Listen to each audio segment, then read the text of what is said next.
અને દેશ દેશ હું સમાજ સેવા કરતો રે ભાઈ, સમાજ સેવા કરતો રે.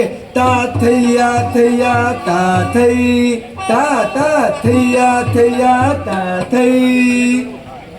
મેરા મહેમાનો, કલાના કદરદાનો અને સૌથી મહત્વના મારા વાલા પ્રેક્ષકો, આ બધાને રંગલાના પ્રણામ અને સલામ.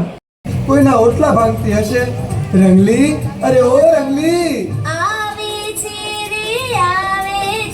રંગ રંગીલી રંગલી આવે છે, હે આવે છે રે આવે છે, રંગ રસીલી રંગલી આવે છે.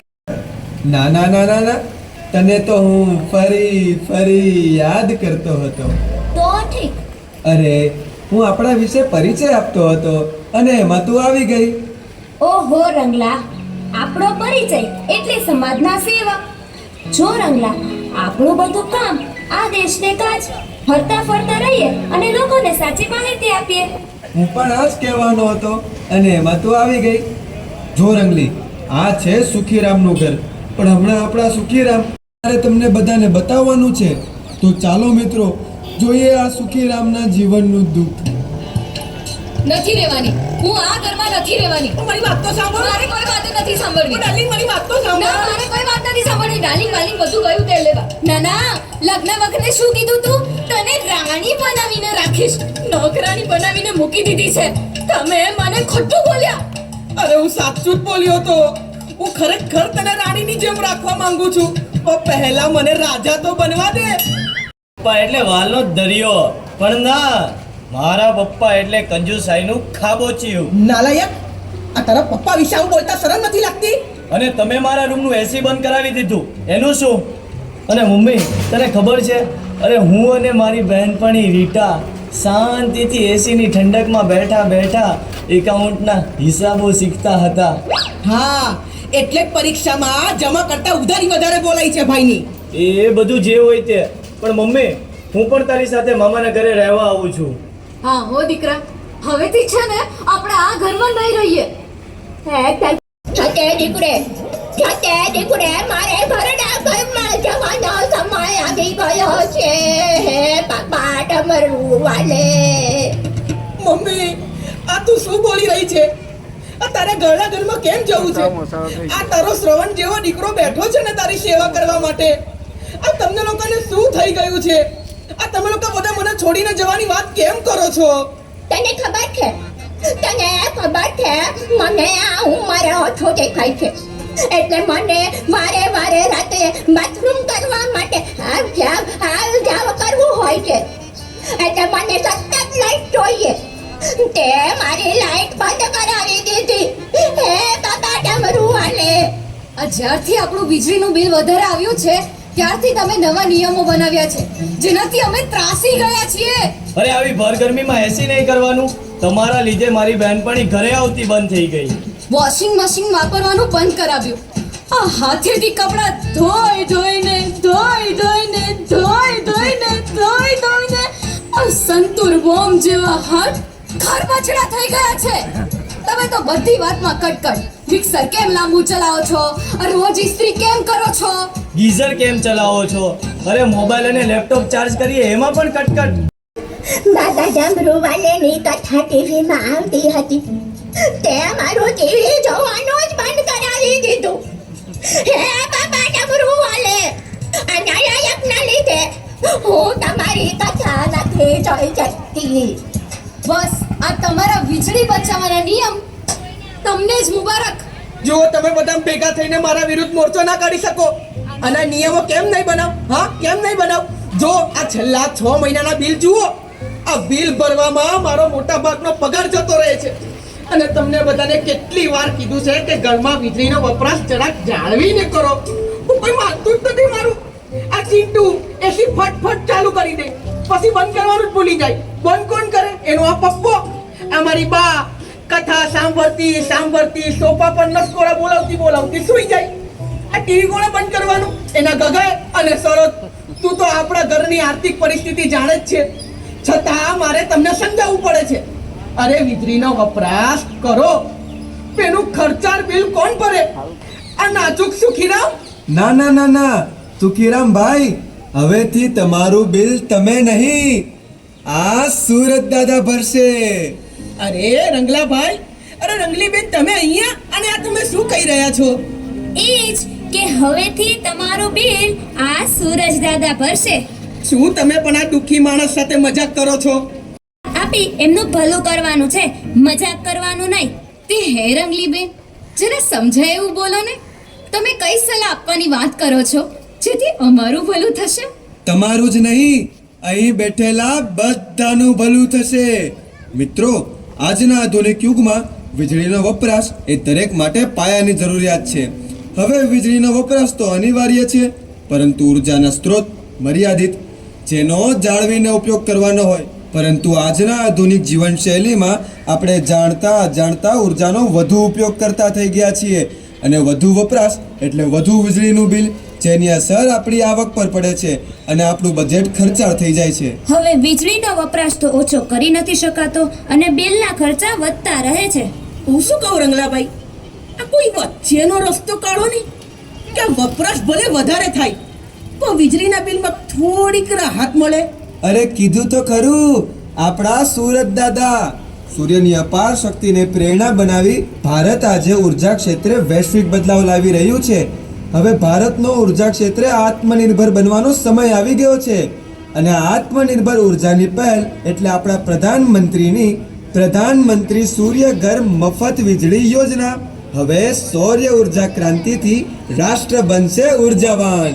અરે વાહ, મફત વીજળી! હા, પ્રધાનમંત્રી સૂર્ય ઘર મફત વીજળી યોજના. આ યોજના અંતર્ગત આપણી સરકાર આપણને સોલાર પેનલ લગાવવા સબસિડી આપે છે અને દેશવાસીઓને સોલાર દ્વારા મફત વીજળીનું પ્રાધાન્ય આપે છે. અરે વાહ વાહ વાહ વાહ, આ તો ખૂબ સારી પહેલ છે. અરે રંગલાભાઈ, આ યોજના વિશે જરાક વધારે વિગત આપો ને, અને આ યોજનાનો લાભ કેવી રીતે લઈ શકાય? લાભ તો પછીની વાત છે, પહેલા એમ કહો કે આ યોજના માટે અમારે કેટલા ધક્કા ખાવા પડશે? અરે એક પણ નહીં, હવે જમાનો સ્માર્ટ થવાનો છે. બધું જ અહીં ઘર બેઠા ઓનલાઈન થઈ જશે. ફોન દ્વારા સોલાર રૂફટોપની વેબસાઇટ પર જવાનું છે અને સાવ સરળ ફોર્મ ભરવાનું છે, જેમાં તમારી પ્રાથમિક માહિતી આપવાની રહેશે, જેમ કે તમારું નામ, એડ્રેસ, તમારો મોબાઈલ નંબર, તમારું રાજ્ય સિલેક્ટ કરવાનું. ત્યારબાદ દક્ષિણ ગુજરાત વીજ કંપની લિમિટેડ સિલેક્ટ કરો. આગળ પોર્ટલમાં આપેલી વિગત અનુસાર આગળ વધો અને છેલ્લે મોબાઈલમાં જે ઓટીપી નંબર આવે એને એન્ટર કરો, ફોર્મ સબમિટ કરો. આમ સાવ સરળ પગલાં દ્વારા તમે જાતે જ ફોર્મ ભરી શકો છો. પણ આ તો થઈ ફોર્મ ભરવાની વાત, પણ સબસિડી કેવી રીતે અને કેટલી મળે છે? તમને પ્રથમ 2 કિલોવોટ સુધી ₹30,000 પ્રતિ કિલોવોટ, 2 થી 3 કિલોવોટ સુધી વધારાની કેપેસિટી માટે ₹18,000 પ્રતિ કિલોવોટ, 3 કિલોવોટ સોલાર સિસ્ટમ માટે મહત્તમ ₹78,000ની સબસિડીનો લાભ મળે છે. પણ યોગ્ય અને ગુણવત્તાવાળી સોલાર પેનલ ક્યાંથી મળશે? આપણી સરકારના વિશ્વસનીય અને રજિસ્ટર્ડ વેન્ડર પાસેથી તમે સોલાર પેનલ ખરીદી શકો છો, જેનો ખર્ચ 4-5 વર્ષમાં વસૂલ પણ થઈ જાય છે, અને સોલાર દ્વારા મફત વીજળી આજીવન મળી રહે છે. આ તો સોને પે સુહાગા જેવી વાત થઈ ભઈલા. એટલું જ નહીં દાદી, આ સોલાર પેનલના ફાયદા જ ફાયદા છે. સબસિડીનો લાભ તો સરકાર આપે જ છે, સાથે સાથે જાળવણીનો ખર્ચ પણ ઓછો છે અને નૈસર્ગિક ઉર્જાના લીધે પર્યાવરણને પણ લાભ થાય છે. હવે દેશમાં હરિત ઉર્જા ક્રાંતિથી સ્માર્ટ વિકાસ પણ થશે. પણ રંગલાભાઈ, આ બિલ ઓછું થયું એ ખબર કેવી રીતે પડશે? સોલાર પેનલ લગાવવાના લીધે તમારે 2 મીટર લાગશે, જેમાં સોલાર દ્વારા ઉત્પન્ન થતી વીજળી અને ડીજીવીસીએલના મીટરથી વપરાતી વીજળીનું અલગ વર્ગીકરણ આવશે, જેથી તમારા વપરાશની પારદર્શિતા તમારી આંખ સામે તમે જોઈ શકો. સોલાર પેનલ દ્વારા ઉત્પન્ન થતી વીજળી તમારા વપરાશમાંથી બાદ મળશે, જેથી બિલ ઓછું આવશે. અરે વાહ વાહ વાહ વાહ વાહ, આમાં તો મારો ફાયદો જ ફાયદો છે. આ સોલાર પેનલ વિશે જાણી મને સાચી માહિતી મળી. મારા ઘરે સોલાર પેનલ લગાવીશ અને આત્મનિર્ભર ઉર્જા મેળવીશ. સાથે સાથે વીજળીના ભારેખમ બિલમાંથી મુક્તિ મળશે. જય દાદા, આ મારો થેલો પાછો મારા રૂમમાં મૂકી આવ. હવે હું ક્યાંય જવાની નથી. એ બાબા ડબરું વાલે, હવે તો હું તમારી કથા રોજ રોજ જોઈશ. અમે પણ અહીંયા જ રહીશું. મામાના ઘરે જવાનું કેન્સલ. સોલાર પેનલથી અમારો પરિવાર બનશે ખુશહાલ પરિવાર. માત્ર તમારો જ પરિવાર નહીં, હવે તો આખું ગામ બનશે ખુશહાલ. આખું ગામ ખુશહાલ? એ કેવી રીતે? આપણા પ્રધાનમંત્રીની મોડેલ સોલાર વિલેજ સ્પર્ધા દ્વારા, જે 1 એપ્રિલથી 30 સપ્ટેમ્બર 2025 સુધી ચાલવાની છે. મિત્રો, જે ગામની વસ્તી 5000 થી વધુ હોય, એટલે કે રેવન્યુ ગામ, અને ફરજિયાત ગામનું આવક ખાતું હોય, એવા તમામ ગામ મોડેલ સોલાર વિલેજ સ્પર્ધામાં ભાગ લઈ શકે છે. આ સ્પર્ધા અંતર્ગત જે ગામો સૌથી વધુ વિતરણ આધારિત સૌર ઉર્જાનું ઉત્પાદન કરશે તે ગામને મોડેલ સોલાર ગામ તરીકે પસંદ કરવામાં આવશે.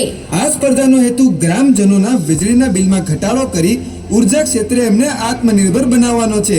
જેમ કે ગામના દરેક ઘરો પર સોલાર પેનલ હોવી, સૌર પંપ હોવા, સૌર સ્ટ્રીટ લાઇટ અને અન્ય સૌર આધારિત સગવડો હોવી. આ સગવડ તમારા ગામમાં 24 કલાક મળી રહે એ હેતુથી આપણી સરકાર દ્વારા પસંદ પામેલા મોડેલ સોલાર ગામને દિવસે સૌર ઉર્જાનો સંગ્રહ કરી રાત્રે ફરી એ જ ઉર્જા વાપરી શકે એ માટેના આધુનિક ઉપકરણો લેવા 1 કરોડ સુધીની સહાય આપે છે. એટલે દિવસે નહીં, રાત્રે પણ તમે સોલાર ઉર્જાનો લાભ લઈ શકો. આ તો કોઈ પણ ગામના વિકાસ માટે બહુ સારો પુરસ્કાર છે. આના થકી ગામના સરપંચ અને ગ્રામજનો માટે નવી રોજગારી અને આવકના સાધનો વિકસશે. એકદમ સાચી વાત. વાહ વાહ! ગુજરાતના ગામો હવે મોડલ સોલાર વિલેજ બની દેશના અનેક ગામો માટે બનશે રોલ મોડલ. એટલે મારા ઘરની સાથે સાથે મારું ગામ પણ બનશે સ્માર્ટ સોલાર વિલેજ. હું હમણાં જ મારા સરપંચને મળી મોડલ સોલાર વિલેજ સ્પર્ધામાં ભાગ લેવાનું કહીશ. જોયું મિત્રો, હવે આ સુખીરામના જીવનમાં અને એમના ગામમાં હંમેશા ખુશીઓ રહેશે. તમે પણ સ્માર્ટ બનો અને સોલાર પેનલ લગાવો અને તમારા ગામને મોડેલ સોલાર વિલેજ સ્પર્ધામાં ભાગ લેવા પ્રોત્સાહિત કરો. આજે જ રજીસ્ટ્રેશન કરાવો અને કોઈ પણ મૂંઝવણ હોય તો ટોલ ફ્રી નંબર પર કોલ કરી શકો અને નજીકની ડીજીવીસીએલ ઓફિસમાં જઈ સંતોષકારક માહિતી મેળવી શકો છો. વાત મજાની કરી અમે તો વાત મજાની કરી, સમજો તો છે સોનાની નહીતર છે લોઢાની. તા થૈયા થૈયા તા થઈ, તા તા થૈયા થૈયા તા થઈ.